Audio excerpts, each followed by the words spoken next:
banget teman-teman, kembali dengan saya lagi Felix. Dan tentunya masih membahas Donghua terbaik di muka bumi, apalagi kalau bukan Saulen. Kisah Tangsan kini akan memasuki petualangan baru untuk lebih jauh meningkatkan kekuatannya. Kali ini lokasi yang dituju sebagai tempat latihan adalah tempat yang paling mengerikan bagi dunia Master Roh, yakni Pulau Dewa Laut. Dan menariknya Tangsan tidak akan sendirian. Ia pergi bersama anggota 7 monster Akademi Shrek lainnya, yang mana ini tentu akan menjadi momen nostalgia setelah sekian lama mereka tidak diperlihatkan dalam satu frame. Namun seperti biasa, sebelum mulai saya akan berikan spoiler warning bagi kalian yang belum dan ingin menyaksikan Donghua-nya secara langsung karena konten kali ini akan mengandung banyak spoiler. Jadi saya sarankan untuk menonton versi fullnya terlebih dahulu di aplikasi WeTV. Nah, kalau masih ada plot cerita atau scene yang membingungkan barulah menonton video ini. Dan baiklah, kalau kalian sudah siap, mari kita mulai. Di bagian sebelumnya kita sudah menyaksikan Kekaisaran Tiando yang kembali damai. Pasca terbongkarnya kedok Xian Reshu sebagai putra mahkota palsu, Kaisar akhirnya memutuskan untuk memilih Suebeng sebagai putra mahkota yang baru. Namun Tangsan masih belum bisa menyimpulkan kalau cerita ini sudah happy ending, karena sebenarnya ini adalah awal perseteruan antara Kekaisaran Tiando dengan Balai Roh Pelindung yang sesungguhnya. Di malam harinya, kakek Dugu datang menemui Tangsan untuk menyampaikan rasa terima kasihnya karena telah berkontribusi besar dalam menyelamatkan Kekaisaran Tiando. Ia kemudian meminta Tangsan agar memasukkannya ke dalam Sekte Tang sebagai tempat bagi dirinya bisa menghabiskan hari tua. Cukup memberinya makan minum dan jika ada pertarungan ia akan selalu siap membantu.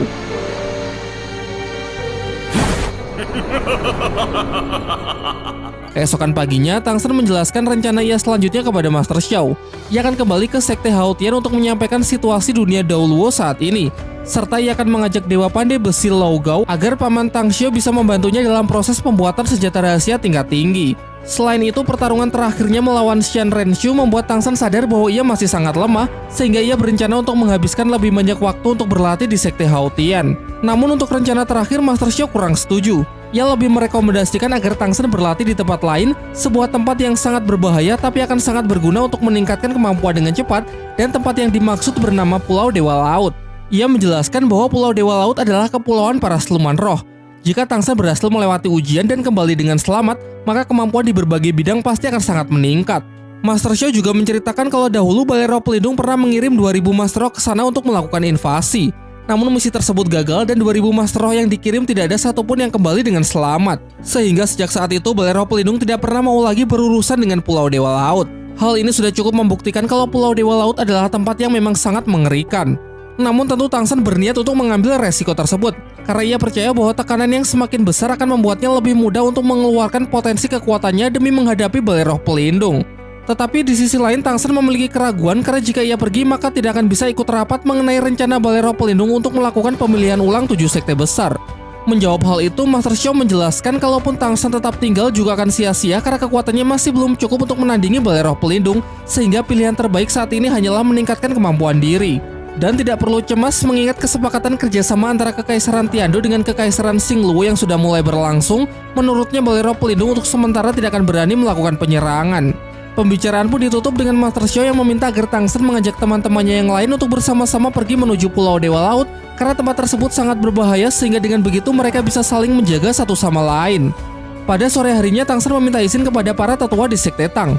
Singkatnya mereka setuju dan Bai He meminta agar Tangsan juga mengajak Bai Qianxi yang berlatih di Pulau Dewa Laut supaya kemampuan diri dari cucunya tersebut juga bisa meningkat. Tetapi sebelum itu Tangsan ingin pergi ke Sekte Haotian terlebih dahulu untuk menyelesaikan beberapa urusan. Ia berpamitan dengan Mang Hojun dan memintanya agar menjaga sekte selama ia belum kembali. Singkat cerita, Tangsan telah tiba di Sekte Haotian dan menceritakan semuanya kepada Tang Xiao, terutama mengenai 4 sekte atribut tunggal yang kini telah kembali bersatu di dalam sekte buatannya, yaitu Sekte Tang. Tang Xiao pun merasa senang mendengarnya, karena ia memang memiliki perasaan bersalah kepada 4 sekte atribut tunggal sehingga dengan adanya Sekte Tang setidaknya bisa menebus kesalahannya di masa lalu. Ia juga senang ketika tahu bahwa Tangsan kini sudah memenuhi salah satu syarat yang pernah diberikan tetua, yaitu mendapatkan cincin roh 100.000 tahun. Tangsan kemudian menjelaskan bahwa ia bersama teman-temannya akan pergi dalam waktu yang cukup lama untuk berlatih di suatu tempat yang bernama Pulau Dewa Laut. Mendengar itu membuat Tang Xiao begitu terkejut, karena tempat yang dimaksud Tangsan adalah tempat yang sangatlah berbahaya. Ia kemudian menceritakan bahwa dulu bersama Tang Hou ia juga pernah pergi ke sana. Bahkan jauh sebelum mereka, kakek Tangsan yang bernama Tang Qian dan mantan pemimpin Balai Roh Pelindung yang bernama Xian Daoliu juga pernah pergi ke Pulau Dewa Laut. Kala itu Tang Qian adalah seorang Master Roh level 99 dan Xian Daoliu adalah Master Roh level 98. Keduanya bisa dikatakan sebagai master terkuat di dataran Daoluo pada eranya. Namun meski begitu mereka dapat dikalahkan oleh master Pulau Dewa Laut yang bernama Bo Saihi. Faktanya secara level harusnya pertarungan tersebut bisa berjalan secara seimbang. Namun karena pertarungan berlangsung di Pulau Dewa Laut, Bo Saihi mendapatkan bantuan dari kekuatan laut sehingga membuatnya lebih unggul dari Tang Chen dan Xian Daoliu.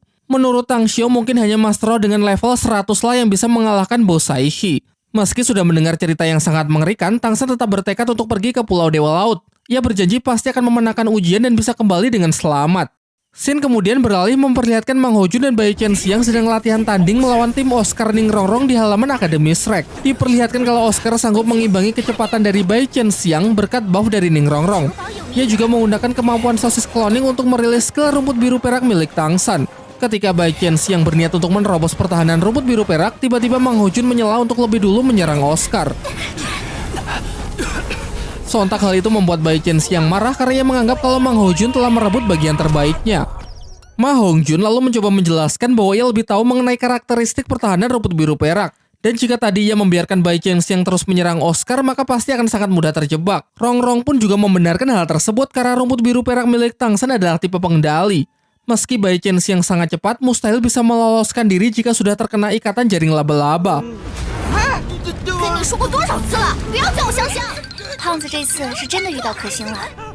Di tengah keributan mereka, datanglah Dai Mumbai bersama Suzuki untuk memenuhi undangan Tang Shen pergi ke Pulau Dewa Laut. Momen ini juga menjadi kali pertama Mumbai bertemu dengan Oscar setelah 5 tahun, sehingga untuk melepas rasa rindu ia memeluknya dengan begitu erat. Sementara itu, setelah berpamitan dengan Sekte Haotian, Tang Shen pergi menemui ayahnya. Diperlihatkan rumput biru perak Ahyin yang sudah tumbuh jauh lebih cepat dari perkiraan Tang Shen. Tang Shen lalu menyampaikan tujuannya datang ke sini adalah untuk meminta persetujuan untuk satu hal, yaitu mengenai pernikahannya dengan Xiao Wu. Namun karena masih begitu banyak masalah, ia ingin bertunangan terlebih dahulu, tentunya dengan disaksikan kedua orang tuanya. Ia juga menjelaskan bahwa Xiao Wu memang belum bisa bangkit sepenuhnya, namun ia bisa menyatukan jiwa dan tubuhnya untuk sementara waktu, dan nanti setelah Xiao Wu benar-benar pulih, maka mereka akan langsung menikah. Mendengar hal itu membuat Tang Hao menjadi sangat gembira dan langsung memberikan restunya. Acara pertunangan dilakukan pada malam harinya. Di bawah langit malam yang indah dipenuhi gemerlap bintang, Xiao berjalan lemah gemulai dengan gaun yang mempesona melewati hamparan bunga. Sementara Tang Shen juga tampil menawan sebagai mempelai pria dengan serangkaian bunga indah di genggamannya. Momen romantis mereka semakin membuat jiwa kaum jomblo meronta-ronta, sehingga saya rasa tidak ada yang perlu dijelaskan lagi pada scene ini, karena cuma akan membuat kita menjadi iri.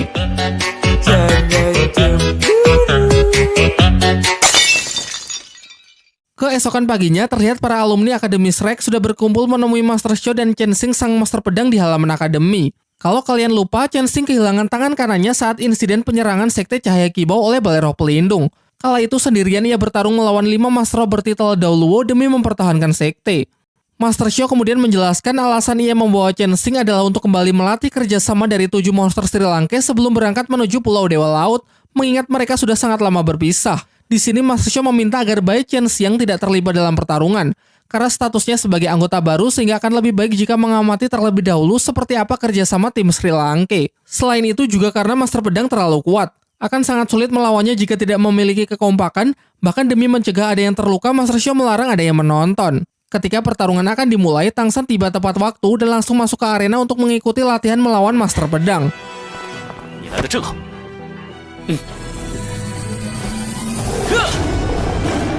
Semua sudah siap maju bertarung dengan menunjukkan masing-masing kekuatan roh pelindungnya.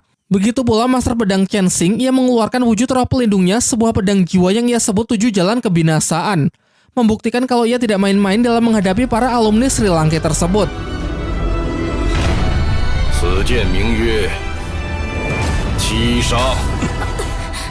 Sebagai permulaan, Tang Shen mengaktifkan medan rumput biru perak dan medan dewa pembunuh secara bersamaan. Di lini depan diisi oleh Suking, Mumbai, dan Oscar sebagai divisi penyerang utama. Suking maju terlebih dahulu dengan kecepatan tinggi, dilanjutkan Mumbai, Oscar, Mang Hojun menggunakan kombinasi serangan beruntun dengan bantuan buff dari Ningrongrong.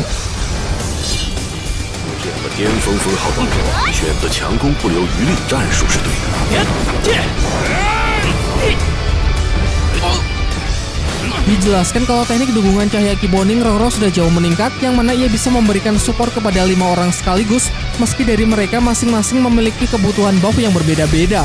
Namun sayangnya kombinasi mereka masih belum cukup kuat untuk memberikan Master Pedang serangan yang berarti. Malah sebaliknya, hanya dengan ledakan aura saja sudah membuat mereka terhempas.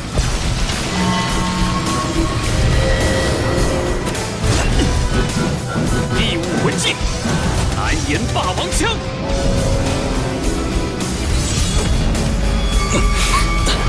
胖子，第四魂技，凤凰哮天机。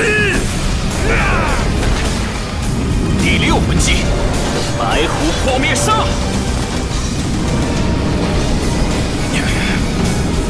Berikutnya, tim Sri Lanka semakin gencar melakukan serangan dengan skala yang jauh lebih besar. Tetapi anehnya Master Pedang nampak tidak menghindar sedikit pun. Dan ternyata ia mengeluarkan salah satu skill terbaiknya, yaitu wujud roh pelindung, yang mana memungkinkan dirinya bersatu dengan pedang 7 jalan kebinasaan miliknya. 第五魂技，白虎魔神变。这是慕白的第五魂技，与白虎金刚变效果类似，能够叠加提升。 肉骨兔魂骨技能。 Sampai akhirnya kini tiba giliran Master Pedang untuk melancarkan serangan.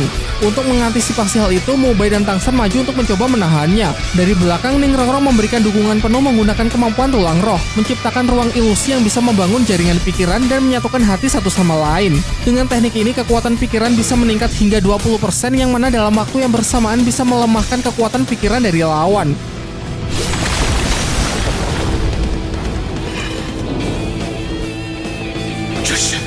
一切技能都是虚幻的，看清楚了。我杀神领域的杀气充满了暴力与冰冷，可剑斗罗的杀气却浩然博大。也许这是杀神领域的另一条路线。九宝有名，五岳功，六岳增。一起上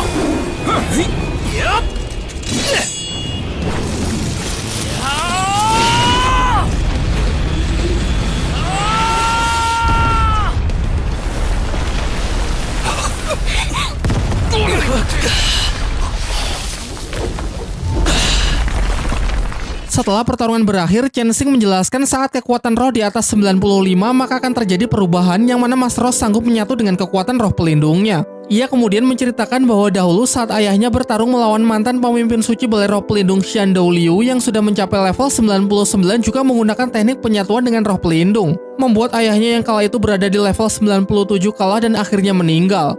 Jadi kesimpulannya, meski teknik roh penting, namun peningkatan level kekuatan roh menurutnya akan jauh lebih penting. Pada malam harinya, Tangsan datang ke istana untuk memenuhi undangan dari sang kaisar. Ia terlihat terkejut ketika Suebong berlutut memberinya hormat. Suebong lalu menyampaikan rasa terima kasihnya kepada Tangsan yang sudah rela berjuang dan berkontribusi sangat besar kepada kekaisaran Tiandou. Sang kaisar kemudian meminta agar Tangsan bersedia menjadi guru dari putra mahkota dan berharap bahwa kelak Tangsan bisa membimbingnya ke arah yang benar. Selain menjadikan Tangsan sebagai guru dari putra mahkota, ia juga akan menjadikannya bagian dari keluarga kekaisaran Tiandou dengan gelar Kaisar Palu Biru Perak.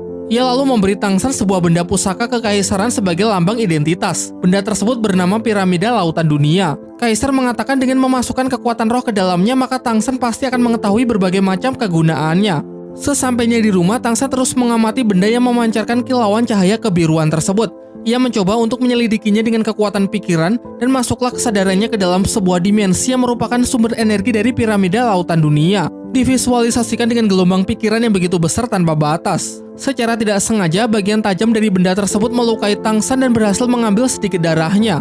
Setelah itu, di luar kita diperlihatkan sesosok entitas yang keluar dari Piramida Lautan Dunia. Makhluk itu mengatakan setelah sekian lama, akhirnya ia menemukan seseorang yang bisa mewarisi kekuatan lautan. Di pagi harinya, Mubai dan yang lain sudah berkumpul cemas ketika melihat Tangsan pingsan tanpa sebab yang jelas. Dengan bantuan healing dari kekuatan Ning Rongrong, mereka berusaha memulihkan Tangsan. Di alam bawah sadar, Tangsan terbangun dan masih berada di dalam piramida, namun gelombang pikiran nampak sudah jauh lebih tenang dari sebelumnya. Dia lalu teringat dengan ucapan sang kaisar yang mengatakan kalau ia harus memasukkan kekuatan roh agar lebih memahami karakteristik dari benda tersebut. Sesaat setelah memasukkan kekuatan rohnya, terjadi sebuah ledakan energi yang membuatnya kembali tersadar, kemudian menjelaskan kepada teman-temannya kalau ia baik-baik saja. Ia lalu juga memperlihatkan benda pusaka yang ia dapat dari sang kaisar dan sekarang akan menunjukkan beberapa kemampuan dari benda tersebut. Skill pertama disebut dengan perlindungan lautan dunia. Piramida akan membesar untuk mengisolasi orang-orang yang diinginkan dan orang-orang yang berada di luar tidak akan bisa mendeteksinya.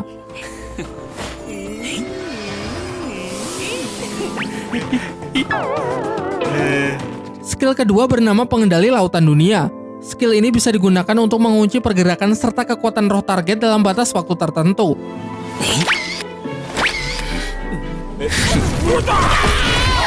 Sebenarnya masih ada skill ketiga yang bernama Gelombang Lautan Dunia dan skill keempat yang bernama Pembasmi Iblis Lautan Dunia.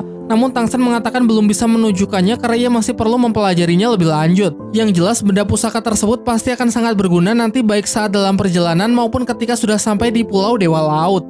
Keesokan harinya sebelum berangkat menuju Pulau Dewa Laut, mereka semua berpamitan dengan para tetua sekte dan guru-guru Akademi Sri Lanka. Diperlihatkan kalau Bai Chen Xiang lah yang merasa paling berat karena selama ini ia tidak pernah jauh dari kakeknya. Belum juga jauh meninggalkan kota Tiando, Bai Chen Xiang nampak sangat sedih. Wajar saja sih mengingat kelompok 7 monster Sri Lanka baginya masih orang asing. Ma Hongjun yang mencoba untuk menghiburnya justru kena marah karena mungkin ia tidak terlalu pintar dalam membaca situasi. 胖子，别气了，香香刚离开家。我就是知道他难过才安慰他。 Perjalanan yang sangat panjang pun terus berlanjut. Beberapa kali berhenti untuk beristirahat yang membuat kedekatan mereka menjadi semakin erat. Singkat cerita, pada suatu malam mereka melintasi wilayah pemukiman yang mencurigakan. Beberapa alat pertanian masih tertinggal di ladang namun tidak terlihat satu orang pun. Bai Chen Xiang kemudian menawarkan dirinya untuk mengecek lebih jauh. Mengingat ia adalah Mas Ro yang sangat ahli dalam memata-matai, Tang San pun mengizinkannya sambil memberikan senjata rahasia untuk berjaga-jaga. Memasuki kawasan desa lebih dalam, suasana semakin terasa aneh karena sama sekali tidak ada tanda-tanda kehidupan manusia. Ketika ia tengah melakukan investigasi, tiba-tiba seorang anak kecil berlari sambil menangis untuk meminta perlindungan. Namun tak lama setelah itu dari atap rumah turun sesosok manusia serigala dan langsung menyerang mereka. Ma Hongjun yang mendengar suara ledakan dari arah Chen Xiang langsung bereaksi terbang menuju lokasi. Tang San memerintahkan yang lain agar tetap di sini untuk menjaga Xiao Wu, sementara ia dan Mo Bai akan pergi menyusul Ma Hongjun demi menyelesaikan masalah di desa. Sebelum pergi, ia menggunakan skill perlindungan piramida lautan dunia untuk melindungi mereka yang tetap tinggal. Setelah sampai, mereka melihat sesosok manusia serigala yang sedang menyeret korbannya. Namun hal itu tidak lantas membuat mereka bertindak gegabah. Mo Bai menjelaskan kalau makhluk tersebut bernama bandit serigala. Makhluk yang sangat buas, menyukai darah dan menjadikan manusia sebagai makanannya. Dalam sejarahnya, bandit serigala merupakan hasil kawin silang antara manusia dengan siluman roh jenis serigala badai iblis. Membuat makhluk ini mewarisi kecerdasan manusia dan kekuatan siluman. Bahkan dijelaskan kalau kekuatan 500 bandit serigala saja sanggup mengalahkan sebuah pasukan yang berisi puluhan ribu prajurit terlatih. Pada waktu yang bersamaan, sekelompok bandit serigala ternyata sudah berhasil menangkap Bai Chen Xiang dan siap untuk membunuhnya. Ma Hongjun yang mengetahuinya sudah tidak bisa menahan diri lagi. Ia mengabaikan perintah Tang San dan berniat menghadapi makhluk-makhluk tersebut secara langsung. Namun kocaknya aksi heroik justru berubah menjadi komedi ketika dengan ceroboh ia malah terpeleset jatuh dari atap.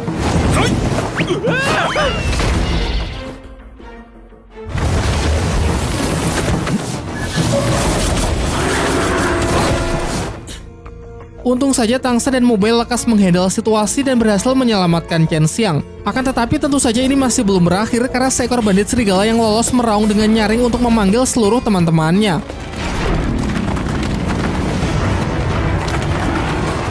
Dan benar saja, tak lama setelah raungan itu banyak bandit serigala lain yang mulai berdatangan. Tang San memerintahkan Chen Xiang pergi terlebih dahulu untuk membawa warga ke tempat yang aman, sedangkan ia, Mo Bai dan Ma Hongjun akan berusaha menahan bandit-bandit serigala tersebut. Namun sayangnya masih ada sebagian bandit serigala yang mencoba mengejar Chen Xiang.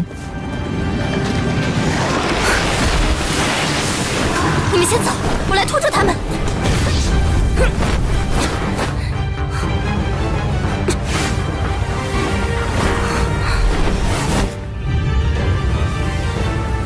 Di pihak Tang San terlihat cukup kesulitan karena mereka jelas-jelas kalah dari segi jumlah.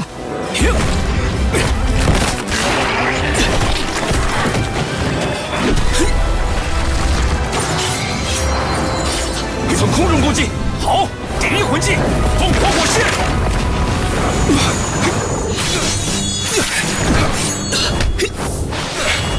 这是没完没了。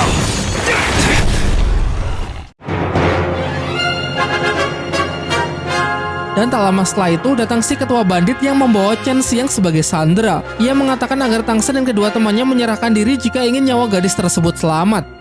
Untuk mengatasi situasi ini, Tang San berpura-pura menyerah sambil meminta Ma Hongjun supaya bersiap menyelamatkan Chen Xiang setelah ia memberikan sinyal.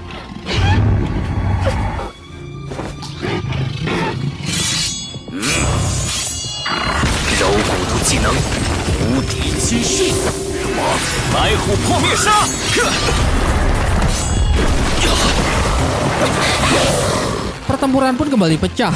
Chen Xiang berhasil diselamatkan Mang Hojun sebelum cakar dari salah seekor bandit serigala mendarat di tubuhnya. Ia lalu mencoba pergi dengan skill Phoenix terbangnya, namun sayangnya udara juga bukan jalur yang mudah karena bandit serigala mempunyai serangan sayatan angin dengan jangkauan serangan yang cukup luas. Serangan itu membuatnya kembali terlempar ke darat, dan sialnya Mang Hojun yang menerima secara langsung cukup mendapatkan luka fatal. Ketua bandit serigala kemudian merilis skill Amarah Iblis. Skill ini mampu meningkatkan kekuatan dari pasukannya secara signifikan dalam waktu singkat dan membuat mereka menjadi jauh lebih buas dari sebelumnya. Mulai dari sini, Tang San Lai akan mengambil alih pertarungan melawan bosnya, sementara sisanya diserahkan kepada Dai Mubai.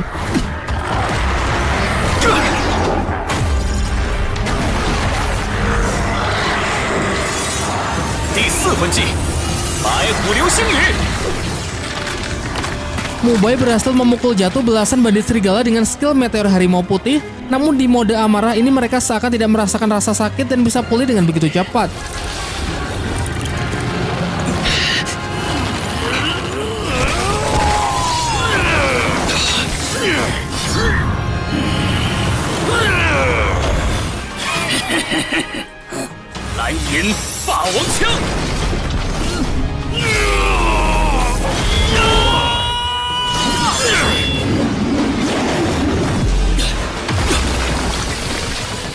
Situasi menjadi sangat buruk karena pihak Tang San benar-benar sudah terpojok. Untung saja di puncak pertarungan Tang San merilis salah satu skill rahasia dari Sekte Tang. Teknik ke-6 ini bernama teknik ratusan senjata rahasia serangan 1001 malam. Divisualisasikan dengan 9 tangan Asura yang keluar dari punggungnya dan masing-masing melemparkan semacam senjata tajam berbentuk kunai yang kemudian dilanjutkan menggunakan serangan beruntun dengan akurasi ketepatan tembus 100%. Ia mengklaim serangan ini nyaris mustahil dihindari tanpa adanya skill teleportasi karena dalam sejarah Sekte Tang, begitu teknik 1001 malam dirilis belum ada yang sanggup meloloskan diri. Dan benar saja, setelah rentetan serangan tersebut seluruh bandit serigala berhasil dikalahkan.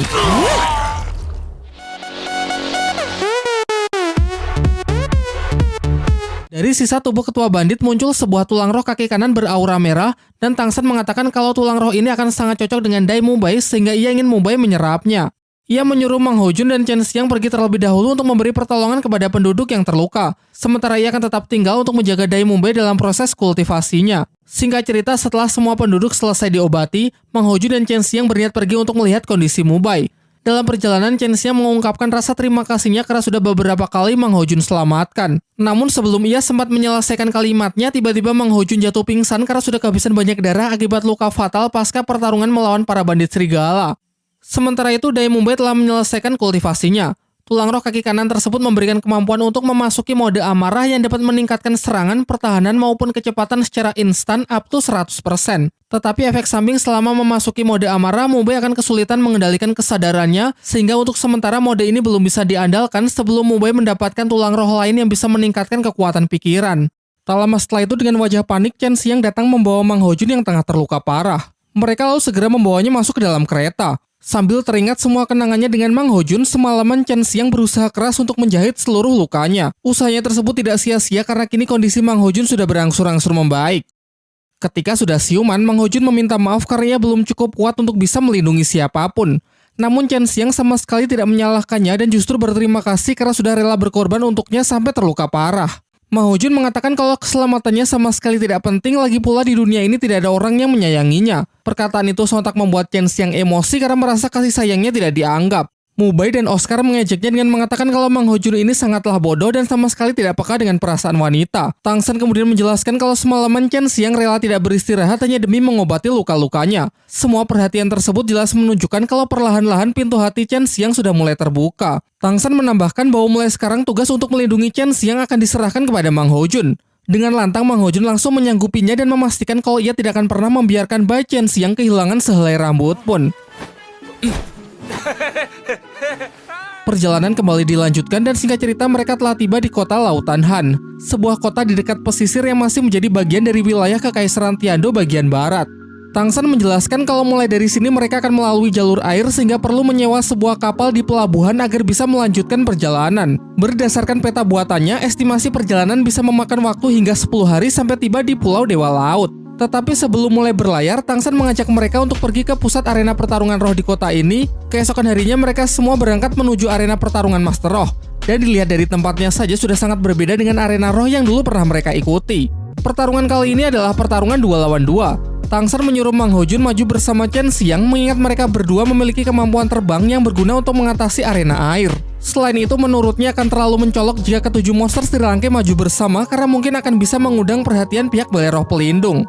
Melalui sebuah undian ditentukan tim peserta yang bertarung kali ini adalah tim Mang Ho Jun Chen Xiang melawan tim Roh Lautan Bersaudara. Mereka adalah si kembar yang telah memenangkan pertandingan 4 kali berturut-turut. Tang San merasa cukup cemas dengan hal itu karena kemungkinan dua bersaudara ini memiliki teknik penyatuan roh pelindung sehingga akan sulit untuk dihadapi. Diperlihatkan Mang Ho Jun maju dengan penuh percaya diri. Lain halnya dengan Bai Chen Xiang yang nampak gugup mengingat ini adalah kali pertamanya mengikuti sebuah pertarungan di atas arena. Terdengar seruan para penonton yang mendukung penuh tim Roh Lautan Bersaudara karena tim ini memang sudah memiliki nama di tempat ini. Sedangkan tim Mang Ho Jun cukup diremehkan karena hanyalah sebagai pendatang. Terlebih lagi fakta mengenai roh pelindung tipe api yang secara teori harusnya lemah di hadapan kekuatan tipe air. Kembali ke atas arena, akhirnya pertarungan pun dimulai.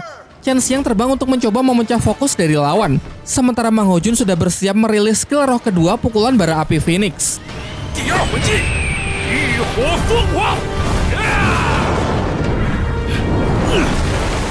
Serangannya tersebut kemudian dibalas dengan teknik kombinasi dari skill roh ketiga pukulan ombak. Namun bukannya menghindar, Mang Ho Jun justru menerjang serangan tersebut dengan penuh percaya diri. Tentu saja ia melakukan ini agar terlihat keren di mata Chen Xiang yang padahal akan jauh lebih efektif jika dia menghindarinya saja.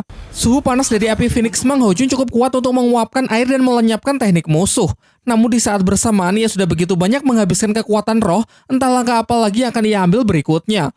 Kesempatan ini dimanfaatkan musuh untuk melancarkan serangan balasan sebelum Mang Ho Jun bisa memulihkan kekuatannya. Mereka berdua langsung merilis skill terkuatnya yaitu skill kelima Panah Hujan Roh Iblis. Dan dijelaskan bahwa skill ini memang sangat cocok untuk menghadapi Master Roh tipe udara.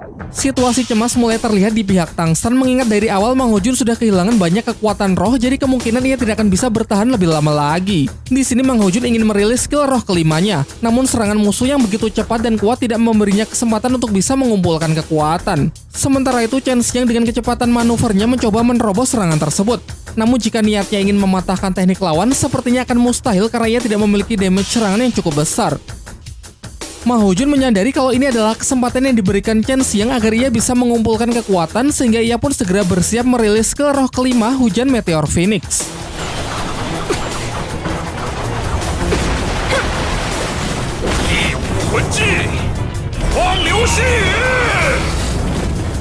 Tetapi sayangnya musuh masih memiliki kartu as untuk menghadapi serangan Mang Ho Jun yaitu melakukan teknik penyatuan roh pelindung puting beliung naga air.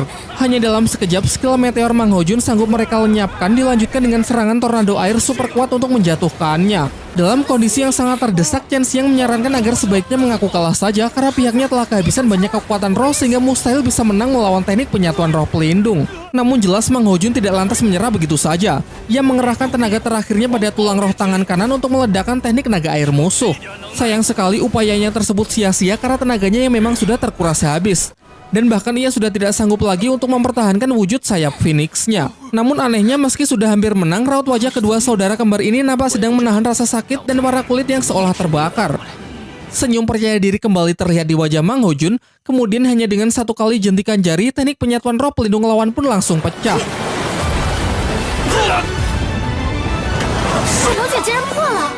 Sontak kejadian ini membuat semua yang menyaksikannya keheranan, termasuk teman-temannya sendiri. Setelah wasit menyatakan bahwa tim Mang Ho Jun Chen Xiang menjadi pemenangnya, Mang Ho Jun menghentikan tim medis yang sedang membawa musuhnya. Ia mengatakan kalau hanya dirinya lah yang bisa menyembuhkan luka mereka berdua, yaitu dengan menarik kembali kekuatan api Phoenix yang tadi sempat ia tanamkan di tubuh mereka. Lalu ia juga menjelaskan kepada teman-temannya apa yang sebenarnya telah terjadi di atas arena. Jadi tadi saat ia menerobos serangan gelombang air, ia menggunakan sayap Phoenix untuk menempelkan kekuatan api ke dinding serangan. Sehingga jika musuh menarik skillnya kembali, maka otomatis kekuatan api juga akan ikut tertarik masuk ke dalam tubuh musuh, dapat mengacaukan sistem syaraf dan berperan sebagai bom waktu. Seusai dirasa cukup mengetahui gaya bertarung dari Mas Roh Laut, Tang San berniat pergi ke tempat lelang di pusat kota. Mungkin ia bisa menemukan benda-benda bagus yang akan berguna di perjalanan nanti. Ia akan pergi bersama Xiao Wu, Oscar, dan Ning Rongrong, sedangkan yang lain kembali ke penginapan untuk mengobati luka-luka Mang Ho Jun dan Chen Xiang. Di tempat lelang terdapat barang-barang bagus, dan Tangsan menaruh perhatian pada barang lelang terakhir yaitu Bahterai Naga, sebuah kapal laut portable yang bisa dibawa kemana-mana karena ukurannya yang bisa mengecil dan membesar. Dijelaskan kalau kapal ini sangatlah kokoh yang sanggup menahan serangan dari para siluman roh laut usia ratusan tahun. Dan selain bisa berlayar di permukaan laut, ia juga bisa digunakan untuk menyelam. Menurut Tangsan pasti akan sangat bagus jika dikombinasikan dengan piramida lautan dunia miliknya. Di penginapan, Mang Hojun menceritakan pengalaman bertarungnya melawan Master Roh Laut kepada Dai Mubai. Ia menjelaskan ketika para Master Roh Laut bertarung di wilayah air, mereka dapat menghemat banyak kekuatan roh. Penggunaan tenaga yang begitu efisien membuat kekuatan mereka meningkat beberapa kali lipat. Di tengah penjelasannya, Tangsan datang dan membenarkan perkataan Mang Hojun. Air adalah wilayah Master Roh Laut sehingga kita harus cepat beradaptasi. Ia kemudian menunjukkan barang yang ia dapat dari tempat lelang dan menjelaskan kalau perjalanan akan dilanjutkan besok. Untuk pembagian tugas selama berlayar, Chen Xiang dan Mang Hojun akan bergantian menjadi pengawas dari udara. Dirinya, Mubai dan Suking harus terus menghemat tenaga agar siap bertarung kapanpun. Sementara Oscar dan Ning Nongrong pun juga harus bersiap memberikan dukungan setiap saat, terutama Oscar dengan sosis terbangnya ketika situasi sedang mendesak. Keesokan harinya mereka semua pergi ke pelabuhan untuk menyewa kapal, mengingat tak ada satupun dari mereka yang memiliki pengalaman berlayar sehingga akan sangat beresiko jika tanpa bimbingan orang yang sudah berpengalaman. Singkat cerita, mereka memilih sebuah kapal yang paling besar dan terlihat sangat kokoh. Sang kapten kapal bernama Haider yang langsung menyambut dengan baik kedatangan mereka. Tangsan lalu menunjukkan peta untuk pergi menuju Pulau Dewa Laut, dan tanpa rasa keberatan Haider pun dengan semangat bersedia untuk mengantarnya.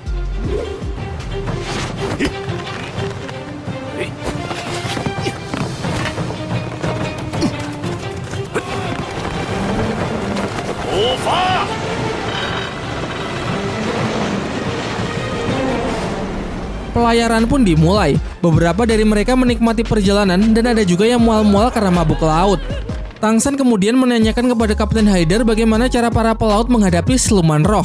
Haider menjelaskan kalau setiap badan kapal sudah dilapisi semacam obat. Aroma yang dikeluarkan tidak disukai oleh siluman roh laut sehingga makhluk-makhluk tersebut biasanya akan menjauh dengan sendirinya. Di samping itu, para pelaut yang sudah berpengalaman seperti dirinya sudah mengetahui di mana saja titik lokasi siluman roh yang kuat sehingga kita bisa menghindarinya. Sin kemudian beralih memperlihatkan langit malam yang begitu mempesona. Xiao lalu mengajak Tangsan keluar untuk menyaksikannya.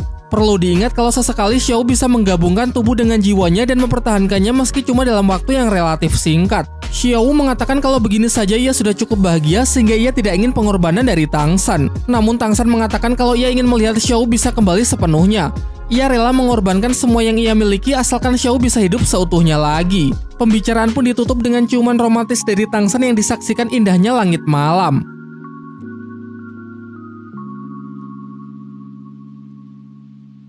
Oh my god! Wow! Di pagi harinya, Kapten Haider dan para kru kapal sudah menyiapkan sarapan lezat untuk Tangsan beserta teman-temannya. Dengan lahap mereka menyantap hidangan tersebut tanpa menunjukkan sikap kecurigaannya sedikit pun.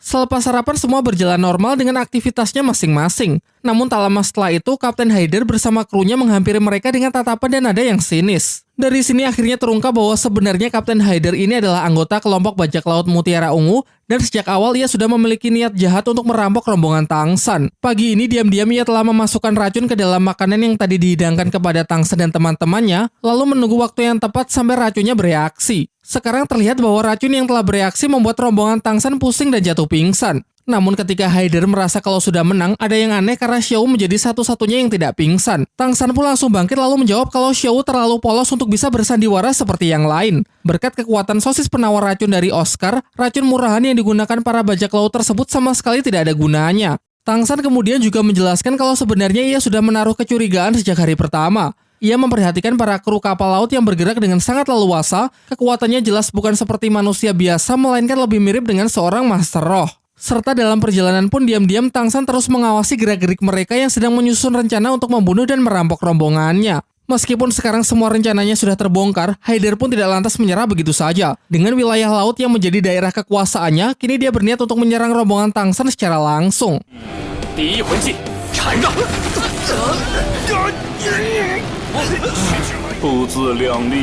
Karena adanya perbedaan kekuatan yang terlalu jauh, hanya dalam sekejap Tangsan pun berhasil meringkus mereka semua. Sebagian kru dengan kekuatan roh pelindung ular laut berhasil lolos dan segera masuk ke dalam air. Mereka berencana untuk membalik kapal karena meski Master Roh tingkat tinggi sekalipun, riwayat rombongan Tang San akan berakhir begitu tenggelam ke dalam laut. Namun di sini Haider justru mencoba memperingatkan para krunya agar berhenti karena ia tahu sesuatu yang berbahaya akan terjadi jika mereka melakukan hal itu.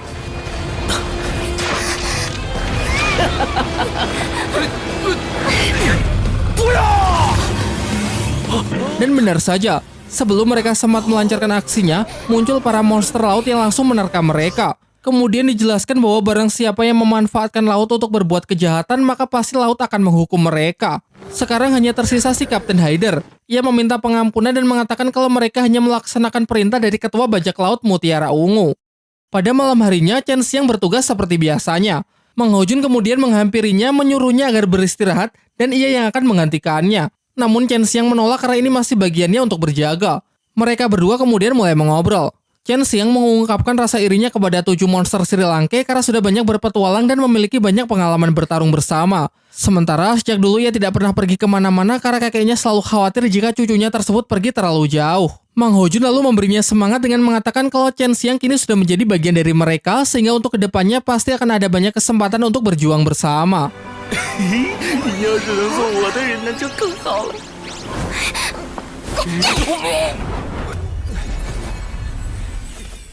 Di waktu yang bersamaan, Mu Bai menghampiri Tang San untuk menanyakan mengapa Haider masih dipercaya untuk mengurus kapal. Tang San menjelaskan kalau ia tidak punya pilihan lain karena dari kita tidak ada yang menguasai navigasi pelayaran sehingga hanya bisa membiarkan Haider membawa kapal menuju Pulau Dewa Laut. Namun ia berpesan agar tidak sedikit pun menurunkan kewaspadaan dan selalu mengawasi gerak-geriknya. Di sisi lain kita diperlihatkan Haider yang masih dengan rencana liciknya. Ia dendam kepada rombongan Tang San karena salah satu kru bajak laut yang tadi siang celaka adalah putra kesayangannya. Secara diam-diam ia menjatuhkan bom ke dasar laut yang ia tahu bahwa ini adalah wilayah dari siluman roh Raja Paus Iblis Laut Dalam berusia ratusan ribu tahun. Ia berencana untuk mati bersama dengan memancing kemarahan dari makhluk tersebut supaya menyerang kapal. Tang San yang sedang berjaga langsung bisa menyadari kalau ada sebuah pergerakan di dalam air. Seketika ia bergerak cepat melumpuhkan Haider dan menanyakan sebenarnya apa yang telah ia lakukan. Setelah tahu kalau ini adalah wilayah dari siluman roh ratusan ribu tahun, Tang San pun bergegas memutar kemudi agar bisa menghindari bentrokan. Namun sayangnya hal itu sudah terlambat, berkat ledakan bom yang baru saja Haider lepaskan, pasti makhluk buas tersebut tak lama lagi akan naik ke permukaan. Laut yang tenang seketika berubah menjadi gelombang pasang yang mengombang-ambingkan kapal mereka. Tang San pun segera memerintahkan Oscar untuk mengeluarkan sosis jamur terbang agar bisa melarikan diri lewat jalur udara karena tak lama lagi kapal mereka pasti akan tenggelam. Siluman roh Paus Iblis Laut Dalam akhirnya menampakkan wujudnya. Memiliki ukuran yang sangat besar dan tekanan kekuatan rohnya yang dilepaskan jauh lebih kuat jika dibandingkan dengan siluman kera Titan maupun banteng sanca ungu. Sepertinya makhluk ini cukup pintar. Ia membatasi pergerakan dari mangsanya dengan menciptakan sebuah medan berbentuk kubah lalu melancarkan ribuan serangan tombak es. Untuk mengatasi hal itu, Tang San segera membuat formasi segaris untuk berusaha bertahan menggunakan skill perisai emas tak tertembus. Namun nampaknya serangan berikutnya akan jauh lebih kuat yang mustahil bisa ia tahan dengan cara yang sama. Menghindar pun juga tidak akan sempat. Sehingga mereka menggunakan teknik penyatuan kekuatan roh 7 orang persis seperti apa yang dulu pernah ia lakukan di babak final turnamen. Terjadilah benturan kekuatan yang sangat besar. Tapi sayang, usaha Tang San masih belum cukup kuat untuk bisa mengimbangi serangan dari siluman Paus Iblis.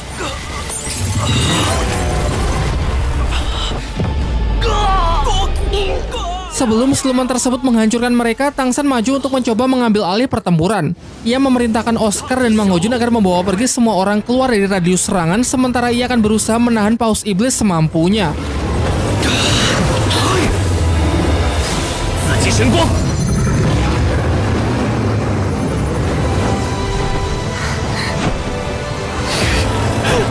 Mengandalkan tulang roh kaki laba-laba, Tang San berupaya menyerap sebagian kecil kekuatan siluman tersebut. Sang siluman yang merasa terganggu menyelam kembali masuk ke dalam air, berniat memaksa Tang San agar melepaskan cengkeramannya. Namun Tang San sekuat tenaga tetap berusaha bertahan meski desakan dari tekanan air mungkin bisa meremukkan tubuhnya.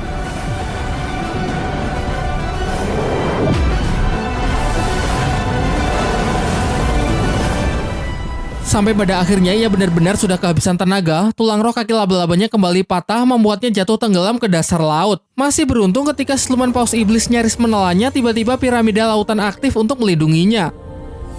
kita kembali diperlihatkan sesosok jiwa raksasa yang keluar dari piramida Tangsan, dan ialah Poseidon, sang dewa laut. Dari sini terungkap bahwa Poseidon lah yang telah membutakan mata kiri dari siluman paus iblis. Ia juga menghukumnya selama 20.000 tahun terakhir agar siluman tersebut tidak keluar dari laut dalam karena telah banyak membuat kerusakan. Tetapi bukannya mengubah sikapnya, sekarang siluman itu justru merasa sudah muak dengan hukumannya sehingga ia berniat untuk menyerang Poseidon. Namun diperlihatkan kalau kekuatannya masih jauh di bawah sang dewa laut. Siluman tersebut berhasil dilumpuhkan dengan begitu mudah, lalu diperintahkan agar kembali masuk ke laut dalam.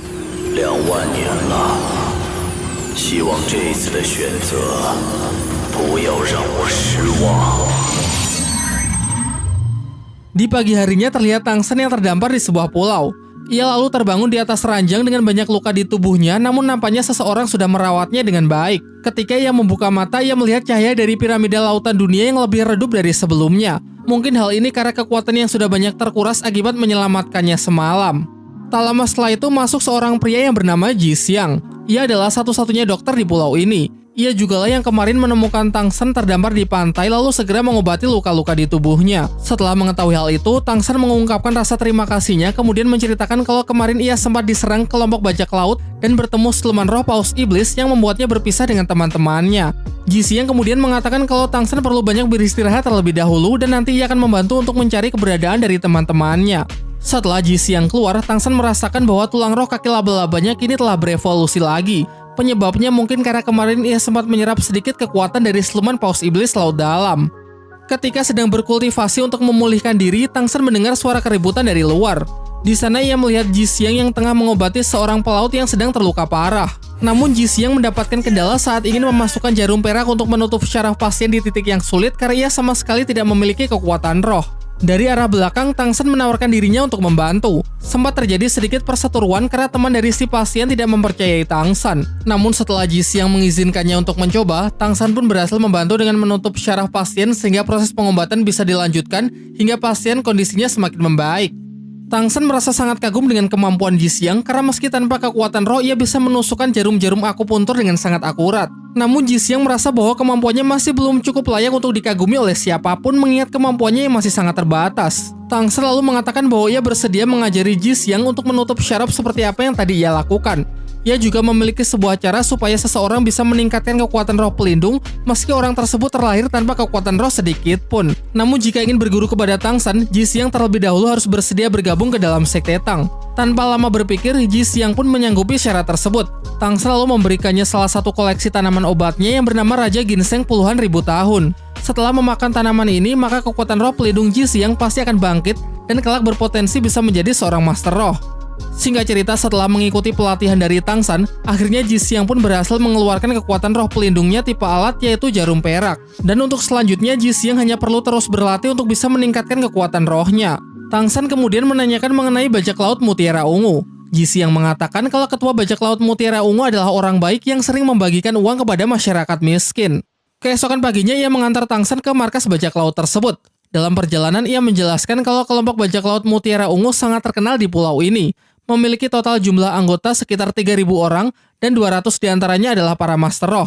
Tentu saja yang paling kuat adalah sang ketua bajak laut dengan level mencapai 68, sedangkan sisanya rata-rata mencapai level 40-an. Sesampainya di markas, Tangsen benar-benar terkejut ketika melihat teman-temannya yang diikat di bawah teriknya sinar matahari.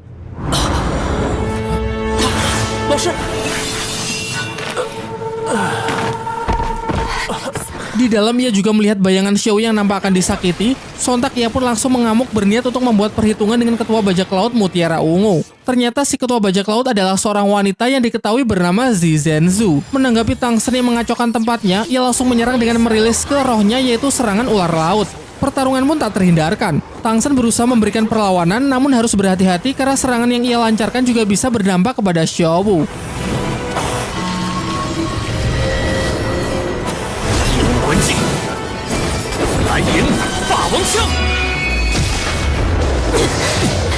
Merasa tidak akan menang duel kekuatan melawan Tangsen, Zhenzu lalu menjadikan Xiao Wu sebagai sandera agar Tangsen menghentikan serangannya. Di saat situasi semakin memanas, Mang Hojun masuk lalu dengan terbata-bata ia menjelaskan kalau Tangsen telah salah paham. Ketua bajak laut ini sama sekali tidak memiliki niat jahat dan justru sebaliknya dia ingin menolong mereka. Diceritakanlah pasca serangan siluman roh Paus Iblis. Mereka terombang-ambing di atas permukaan laut. Naasnya tak lama setelah itu mereka kembali bertemu dengan seekor siluman roh berusia puluhan ribu tahun.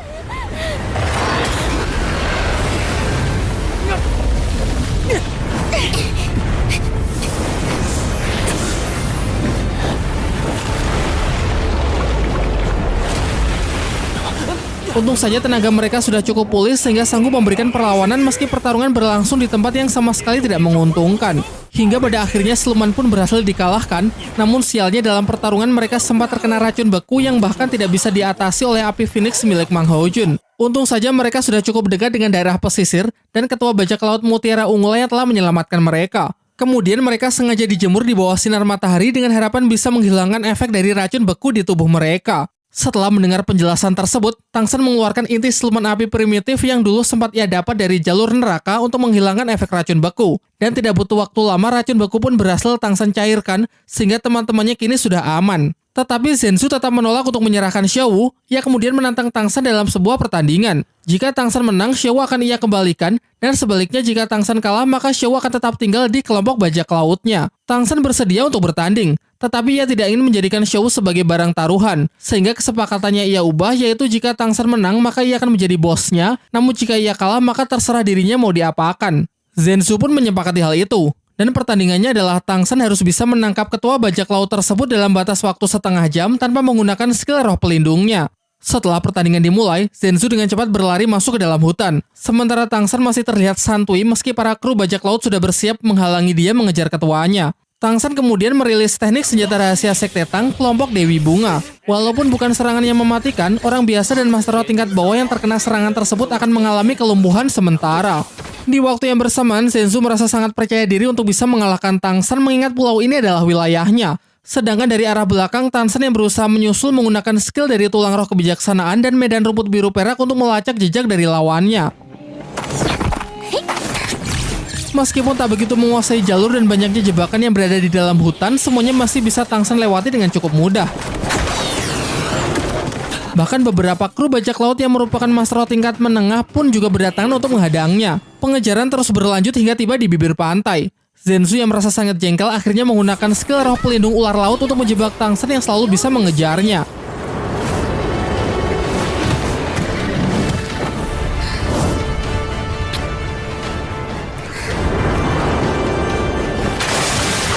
Sementara itu di markas bajak laut, para kru terlihat senang karena waktu sudah hampir habis, namun Tang San belum juga kembali. Sampai tak lama setelah itu akhirnya Tang San kembali tetapi dianggap kalah karena tidak berhasil menangkap ketua bajak laut mereka. Dan ternyata anggapan mereka salah karena Tang San telah berhasil menangkap Zhensu lalu mengurungnya ke dalam piramida lautan miliknya.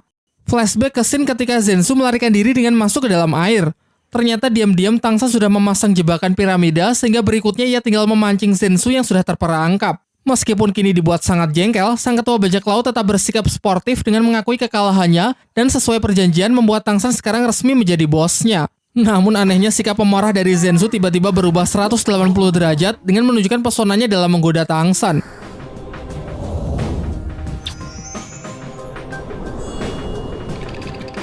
Untung saja iman Tang San kuat ya, kalau yang lain nggak tahu dah. Pada sore harinya, Tang San mengungkapkan kalau ia bersama teman-temannya akan segera melanjutkan perjalanan menuju Pulau Dewa Laut. Dan dari sini terungkap bahwa Ji Xiang sebenarnya berasal dari Pulau Dewa Laut. Namun ia tidak bisa mengikuti ujian Dewa Laut karena dulu ia tidak memiliki kekuatan roh sehingga orang tuanya mengirimnya ke pulau ini. Ia lalu lebih menyarankan agar Tang San mengurungkan niatnya tersebut, karena Pulau Dewa Laut adalah tempat yang sangat mengerikan. Sudah tak terhitung banyaknya master dari luar pulau yang tewas dalam ujian tersebut. Zhensu pun membenarkannya. Bahkan sekalipun berhasil lulus ujian, mereka harus menetap untuk melayani Tuan Dewa Laut seumur hidupnya. Dari pembicaraan mereka, masih begitu banyak misteri mengenai Pulau Dewa Laut, khususnya mengenai siapakah sosok sebenarnya di balik Tuan Dewa Laut ini. Tang San berpikir mungkinkah dia adalah Bo Saiki, master laut yang dulu diceritakan pernah mengalahkan kakeknya dan mantan pemimpin suci Balai Roh Pelindung. Namun semua peringatan itu tidak lantas menggoyahkan tekad Tang San. Ia menghargai niat baik Ji Xiang, tapi baginya dan teman-temannya melewati ujian Dewa Laut adalah latihan terpenting mereka, sehingga mereka akan tetap pergi ke Pulau Dewa Laut dan siap menghadapi segala macam resikonya. Zhensu pun dibuat kagum dengan tekad Tang San.